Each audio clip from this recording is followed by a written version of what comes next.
안녕하세요 여러분. 오늘도 성령의 새롭게 하시는 은혜가 여러분의 하루에 가득하기를 축복합니다. 오늘 본문은 출애굽기 19장입니다. 이스라엘 자손이 애굽 땅을 떠난 지 3개월이 되던 날 그들이 시내 광야에 이르니라. 그들이 르비딤을 떠나 시내 광야에 이르러 그 광야에 장막을 치되 이스라엘이 거기 산 앞에 장막을 치니라.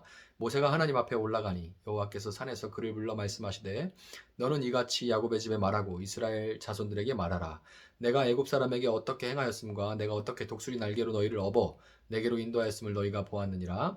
세계가 다 내게 속하였나니 너희가 내 말을 잘 듣고 내 언약을 지키면 너희는 모든 민족 중에서 내 소유가 되겠고 너희가 내게 대하여 제사장 나라가 되며 거룩한 백성이 되리라. 너는 이 말을 이스라엘 자손에게 전할지니라. 모세가 내려와서 백성의 장로들을 불러 여호와께서 자기에게 명령하신 그 모든 말씀을 그들 앞에 진술하니 백성이 일제히 응답하여 이르되 여호와께서 명령하신 대로 우리가 다 행하리이다. 모세가 백성의 말을 여호와께 전하매 여호와께서 모세에게 이르시되 내가 빽빽한 구름 가운데서 내게 임함은 내가 너와 말하는 것을 백성들이 듣게 하며 또한 너를 영영히 믿게 하려 함이니라. 모세가 백성의 말을 여호와께 아뢰었으므로 여호와께서 모세에게 이르시되 너는 백성에게로 가서 오늘과 내일 그들을 성결하게 하며 그들에게 옷을 빨게 하고 준비하게 하여 셋째 날을 기다리게 하라. 이는 셋째 날에 나 여호와가 온 백성의 목전에서 시내산에 강림할 것이미니 너는 백성을 위하여 주위의 경계를 정하고 이르기를 너희는 삼가 산에 오르거나 그 경계를 침범하지 말지니 산을 침범하는 자는 반드시 죽임을 당할 것이라. 그런 자에게는 손을 대지 말고 돌로 쳐 죽이거나 화살로 쏘아 죽여야 하리니 짐승이나 사람을 막론하고 살아남지 못하리라 하고 나팔을 길게 불거든 산 앞에 이를 것이니라 하라. 모세가 산에서 내려와 백성에게 이르러 백성을 선결하게 하니 그들이 자기 옷을 빨더라. 모세가 백성에게 이르되 준비하여 셋째 날을 기다리고 여인을 가까이 하지 말라 하니라. 셋째 날 아침에 우레와 번개와 빽빽한 구름이 산 위에 있고 나팔 소리가 매우 크게 들리니 진중에 있는 모든 백성이 다 떨더라. 모세가 하나님을 맞으려고 백성을 거느리고 진에서 나오매 그들이 산기슭에 서 있는데 시내산의 연기가 자욱하니 여호와께서 불 가운데서 거기 강림하심이라. 그 연기가 온기가마 연기같이 떠오르고 온 산이 크게 진동하며 나팔 소리가 점점 커질 때 모세가 말한즉 하나님의 음성으로 대답하시더라. 여호와께서 시내산 곧 그 산 꼭대기에 강림하시고 모세를 그리로 부르시니 모세가 올라가매 여호와께서 모세에게 이르시되 내려가서 백성을 경고하라. 백성이 밀고 들어와 나 여호와에게로 와서 보려고 하다가 많이 죽을까 하노라. 또 여호와에게 가까이 하는 제사장들에게 그 몸을 성결히 하게 하라. 나 여호와가 그들을 칠까 하노라. 모세가 여호와께 아뢰되 주께서 우리에게 명령하여 이르시기를 산 주위에 경기를 세워 산을 거룩하게 하라 하셨사온즉 백성이 시내산에 오르지 못하리이다. 여호와께서 그에게 이르시되 가라. 너는 내려가서 아론과 함께 올라오고 제사장들과 백성에게는 경계를 넘어 나 여호와에게로 올라오지 못하게 하라. 내가 그들을 칠까 하노라. 모세가 백성에게 내려가서 그들에게 알리니라. 아멘. 자, 이집트에서 나온 지 3개월째 되는 날 이스라엘은 시내산에 도착했습니다. 하나님은 모세를 따로 시내산으로 부르셔서 이스라엘 백성에게 전할 말을 알려주셨죠.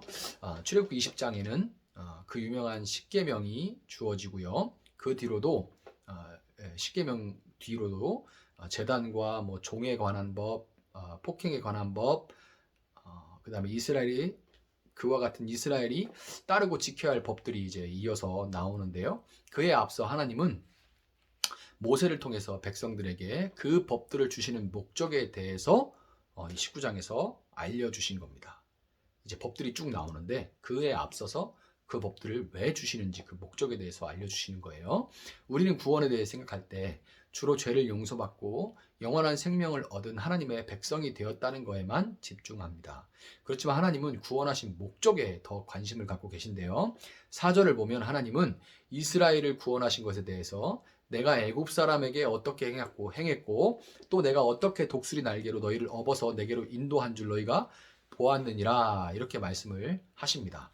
그런데 그 뒤에 5절과 6절을 보면 구원은 거기서 그치는 것이 아니라 구원하신 목적을 이루기 위한 거라는 것을 알 수가 있는데요. 그것은 바로 하나님의 소유가 돼서 거룩한 백성으로서 제사장 나라가 되라는 겁니다. 제사장 나라가 되라는 거예요.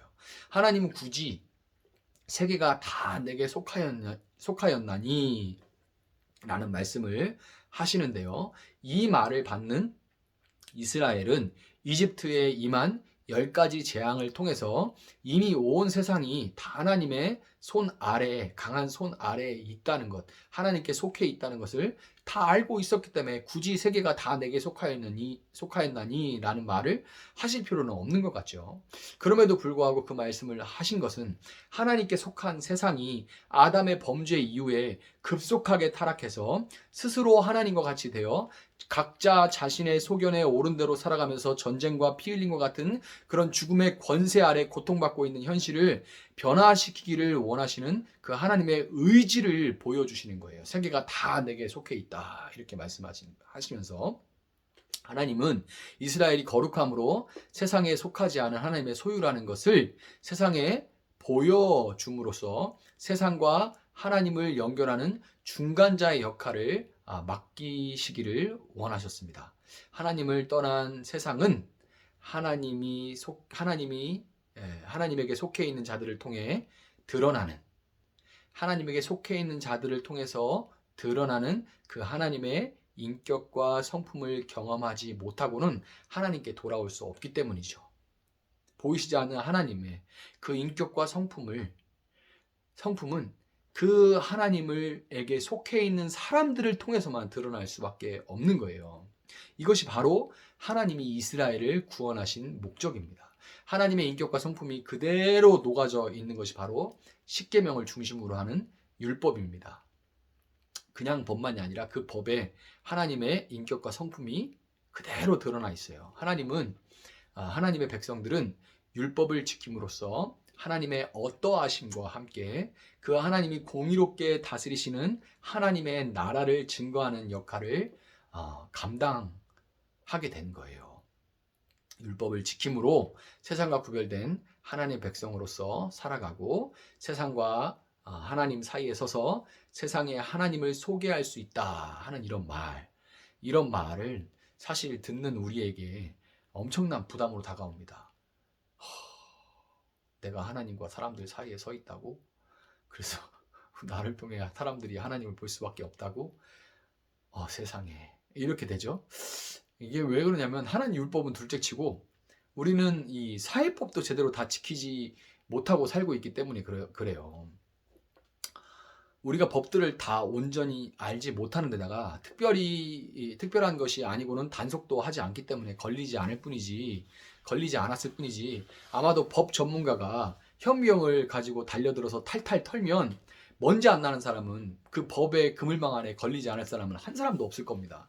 그런데 이런 우리가 어떻게 하나님의 법 613가지나 되는 그 법들을 온전히 지킬 수가 있는지 그 법들을 지킴으로 어떻게 우리가 세상과 하나님 사이에 서서 하나님의 성품과 인격을 드러낼 수 있을지 정말 감당이 안 되죠.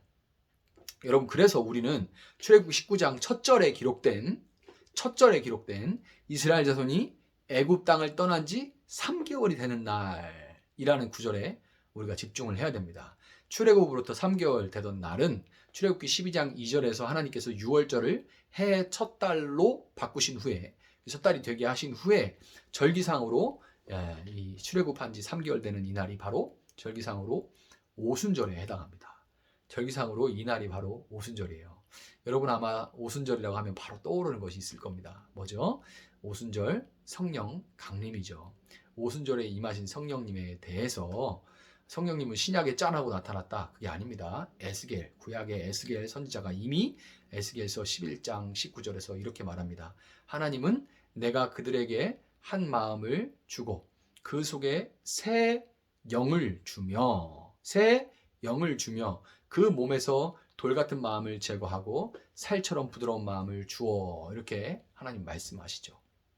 요한복음 14장 26절에서 예수님 역시 보혜사 곧 아버지께서 내 이름으로 보내실 성령 그가 너희에게 모든 것을 가르치고 내가 너희에게 말한 모든 것을 생각나게 하리라 이렇게 예수님도 말씀하십니다. 결국 하나님의 영이신 성령은 하나님을 사랑하는 새 마음을 주심으로 우리가 일상에서 하나님 말씀을 생각하고 따르도록 보혜사 헬퍼라는 뜻이거든요. 옆에 서서 돕는 자, 우리를 도우시는 분인 거예요. 성령이 막 홀리 스피릿 컴 해가지고 사람들 잡아뜨리고 그냥 뭐 아말감을 금으로 바꾸고 이런 분이 아니고 성령님 우리 옆에 서서 하나님 말씀을 기억나게 하고 하나님을 사랑하는 새 마음을 주시는 영이신 겁니다. 여러분, 우리는 우리 안에 거하시는 성령으로 인해서 거룩하게 구별된 하나님의 백성이요 성도가 되는 것이고, 성령의 도우심으로 하나님 말씀을 기쁨으로 따라 살아갈 수 있게 되는 겁니다. 오늘 여러분, 오직 성령으로만 우리를 구원하신 하나님 뜻대로 제사장, 중간자, 하나님과 사람 앞에 중간자로서 살아갈 수 있다는 것을 여러분 기억하시고, 성령의 충만함을 구함으로 새날을 시작할 수 있는 여러분들이 되시기를 주님의 이름으로 축복합니다. 제가 한번 기도하겠습니다. 사랑하시는 하나님, 감사합니다. 하나님께서는 십계명으로 대표되는 하나님의 법들을 주시기에 앞서 이렇게 하나님이 법을 주시는 목적을 우리에게 알려주셨습니다. 하나님은 우리를 구원하시고 이 법을 따라 사람과 하나님 가운데 서서 하나님의 성품을 또 인격을 드러내어 그들로 하나님을 알고 믿고 따르게 하기를 원하시는 줄 믿습니다. 우리가 우리 연약함으로 인하여서 또 우리 악함으로 인하여서 우리가 하나님 말씀 온전히 따를 수 없고 또 때로는 따르기 싫어하는 마음도 있지만, 그러나 우리 속사람 안에 거하시는 성령님으로 인하여서 우리가 하나님을 사랑하는 새 마음을 날마다 받게 하시고, 새 마음으로 하나님 말씀을 따라 살고자 할 때 그 말씀을 성령님 때를 따라 기억나게 떠오르게 하셔서 그 말씀을 붙들고 매 일상에서 항상 하나님을 택하며 하나님의 성품과 인격을 드러내며 살아갈 수 있는 귀한 우리 성도님 될 수 있도록 하나님 함께하여 주시옵소서. 그렇게 행하실 주님을 찬양하며 감사하며 예수님의 이름으로 기도합니다.